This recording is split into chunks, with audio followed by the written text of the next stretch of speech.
ঠান্ডা মাথায় টার্গেট করে মাথায় গুলি করা হয়েছে। বাবার কাছে ছেলের লাশের চেয়ে ভারী এই পৃথিবীতে কিছু আছে?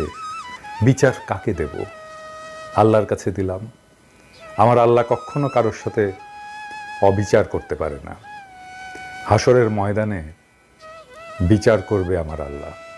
আমি জানি না আমরা আর কখনো মন খুলে হাসতে পারবো কিনা, ওর পছন্দের কিছু খাইতে পারবো কিনা, কখনো সত্যিকারের ভালো থাকবো কিনা, কিচ্ছু জানি না।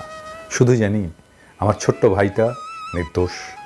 সে ছোট্ট একটা বাচ্চা ছেলে যে বীরের মতো বন্ধুকে বাঁচাতে গিয়েছিল। কারণ এটাই তার পারিবারিক শিক্ষা যে কাউকে বিপদে দেখলে সাহায্য করতে হয়।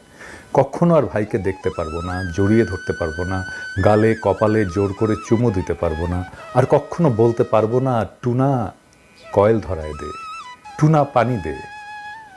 আমার ভাই শহীদ।